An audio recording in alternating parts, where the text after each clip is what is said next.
नमस्कार, दृष्टि न्यूज में आपका स्वागत है। मैं हूं आपके साथ अंकिता। सुनिए बढ़ते हैं खबर की ओर। भोपाल हिंदू नववर्ष के स्वागत को लेकर कर्मश्री संस्था की जबरदस्त तैयारी है। हिंदू नववर्ष के स्वागत में प्रदेश में किए जाने वाले आयोजनों में सबसे बड़ा आयोजन कर्मश्री का अखिल भारतीय कवि सम्मेलन है। हुजूर विधायक रामेश्वर शर्मा की संस्था कर्मश्री द्वारा प्रतिवर्ष आयोजित किए जाने वाले अखिल भारतीय कवि सम्मेलन का इस बार 25वां वर्ष मनाया जा रहा है। हिंदू नववर्ष की पूर्व संध्या पर बुधवार 18 मार्च को रात 8 बजे से अटल पथ तात्या टोपी स्टेडियम मार्ग टीटी नगर में यह भव्य आयोजन किया जाएगा। प्रदेश के मुख्यमंत्री डॉक्टर मोहन यादव द्वारा दीप प्रज्वलन कर कवि सम्मेलन का शुभारंभ किया जाएगा। इस अवसर पर संतगण, धर्मगुरुओं सहित मंत्रीगण और अन्य अतिथि भी उपस्थित रहेंगे। इस संबंध में कर्मश्री संस्था के अध्यक्ष रामेश्वर शर्मा ने बताया कि पिछले 2.5 दशकों से आयोजन भोपाल की सांस्कृतिक पहचान बन चुका है। हिंदू नववर्ष के स्वागत के लिए हजारों नागरिक एक साथ एकत्रित होकर काव्य, संस्कृति और परंपरा का उत्सव मनाते हैं। उन्होंने कहा कि आयोजन केवल कवि सम्मेलन नहीं बल्कि भारतीय संस्कृति के गौरव का उत्सव है। इस वर्ष के अखिल भारतीय कवि सम्मेलन में विश्व विख्यात राष्ट्रवादी कवि एवं श्री राम कथावाचक डॉक्टर कुमार विश्वास भी शामिल होंगे। हिंदू संवत्सर की शुरुआत होगी, इसकी बधाई और शुभकामनाएं। हिंदू नववर्ष के उपलक्ष्य में उसकी पूर्व संध्या पर 18 मार्च दिन बुधवार रात्रि 8 बजे अटल पथ तात्या टोपे स्टेडियम मार्ग राम मंदिर के समीप अखिल भारतीय कवि सम्मेलन का आयोजन किया जा रहा है। इस कवि सम्मेलन का शुभारंभ मध्य प्रदेश के लोकप्रिय मुख्यमंत्री आदरणीय डॉक्टर मोहन यादव जी दीप प्रज्वलन करके संत समाज की उपस्थिति में इसकी शुरुआत करेंगे। देश के ख्याति नाम राष्ट्रवादी कवि, मानस मर्मज्ञ और अपने अपने राम के नाम से ख्याति अर्जित डॉक्टर कुमार विश्वास इस कवि सम्मेलन के मुख्य हिस्सा हैं।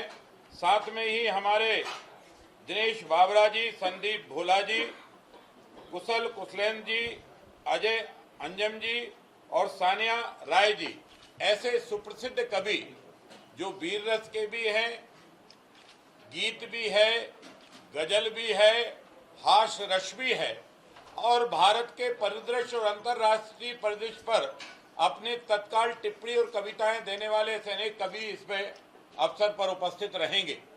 हम संपूर्ण देशवासियों से आह्वान और प्रार्थना करते हैं कि संपूर्ण देशभक्त नागरिक अपने भारत के स्वाभिमान और संस्कृति को पहचानें, हमारे पूर्वजों के संघर्ष और उनकी गौरव गाथा का यश कीर्ति गाएं।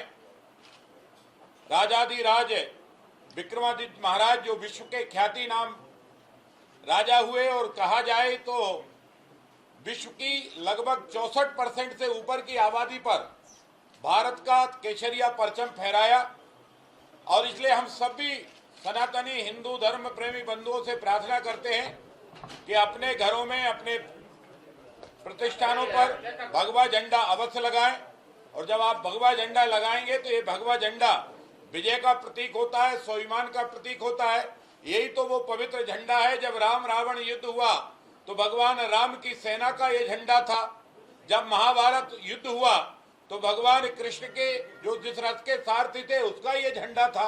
ये झंडा जिन घरों पर, जिन प्रतिष्ठानों पर लगेगा उन्हें जिंदगी में विजय ही विजय हासिल होनी है और इसलिए भगवा झंडे भी अपने घरों पर लगाएं, एक दूसरे को शुभकामनाएं, बधाई दें, मंगल कामनाएं दें और लोगों को और आने वाली पीढ़ियों को और अपने बेटा बेटियों को भारत के स्वाभिमान से परिचित कराएं, राम की संस्कृति बताएं, कृष्ण की संस्कृति बताएं, महावीर की संस्कृति बताएं, गौतम बुद्ध की संस्कृति बताएं, गुरु नानक की संस्कृति बताएं। ये जो हमारी सांस्कृतिक विरासत है, ये जो केसरिया परचम की विरासत है, ये जो हमारे राजा विक्रमादित्य के जैसे अनेक सूरवीर सम्राटों की विरासत है, ये चाणक्य और चंद्रगुप्त की विरासत है। इस विरासत को दुनिया में फैलाने का वक्त है और इसलिए सुन लो दुनिया वालों, तुम किसी एक मजहब और एक कलर में रहते हो, पर सनातन वो धर्म है जो 7 रंगों में रहता है और सभी का सद्भावना करता है और सबका सम्मान करता है।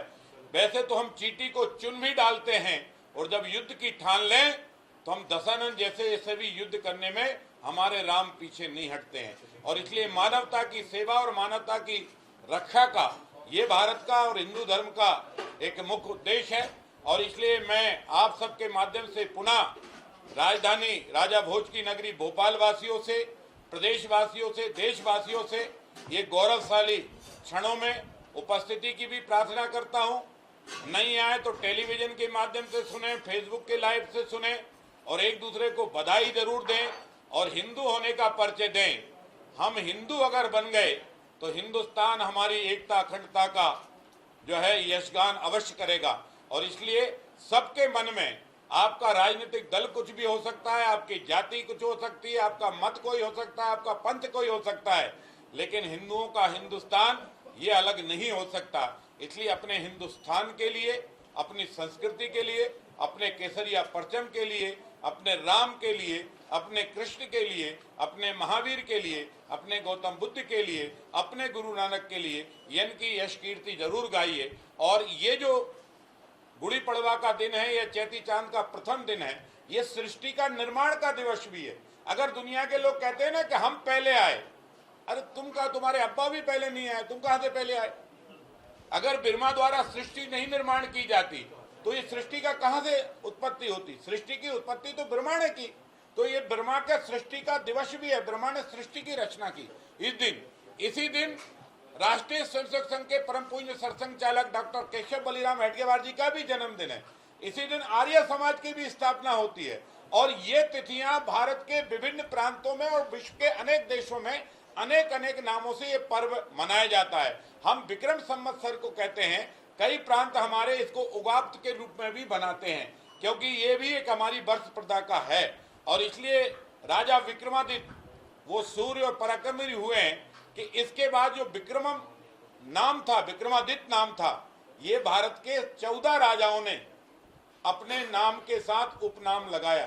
तो राजा विक्रमादित्य केवल उज्जैन तक सीमित नहीं थे, ये सिंध से उस पार वहां तक हमारी सीमाएं थी और वहां तक हमारी सेनाओं का रक्षा का कवच था, वहां तक हमारा केसरिया परचम फहराया जाता था। आप सबके माध्यम से सभी से प्रार्थना है, कार्यक्रम में अवश्य आए, पहले आए, पहले स्थान पाए। माता बहनों की बैठने की व्यवस्था तो है, पर प्रार्थना यही है कि समय पर आएंगे तो उचित स्थान पर बैठ जाएंगे। इसमें किसी को वीआईपी पास की एंट्री नहीं होती है, हमारे लिए सभी वीआईपी हैं, लेकिन फिर भी हम वीआईपीओं से भी प्रार्थना करेंगे कि समय पर आएं और उचित स्थान पर अपना स्थान ग्रहण करें। ये आपके माध्यम से प्रार्थना है। हम उम्मीद करते हैं कि आप भी इस कार्यक्रम में परिवार से पधारेंगे, अपने बेटा बेटियों को भी धर्म, संस्कृति और हिंदुस्तान की जागृति और हिंदुस्तान के बारे में बताएंगे। आप सब पधारें। धन्यवाद।